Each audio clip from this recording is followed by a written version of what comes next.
A može, hoćeš da ispričaš sad za roditeljski? Pa gledaj, ne može Milica da ide na roditeljski, normalno moram uzeti krave to, a ja i braća Desić radili negdje po Novoj Varoši. Ja svraćam kuću.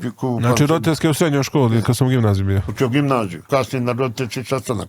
Ali onaj profesor ti je bio mnogo dobar čovjek. Vlade Pečić. Živ čovjek. Pa ja mislim da jeste. Mnogo dobar čovjek. I ja, niđe prazno mjesto nema i neka gospođa sedi do zida, ja do nje. I on je počeo čovjek da priča i ja zaspi. Završi se roditeljski sastanak, svi oni izišli i ona počeo da me drma. Alo, gospodine, ustanite, dizađemo, da nemo diziđe. I bruke je sramote. Dođem kući, Miki pita kako je bilo.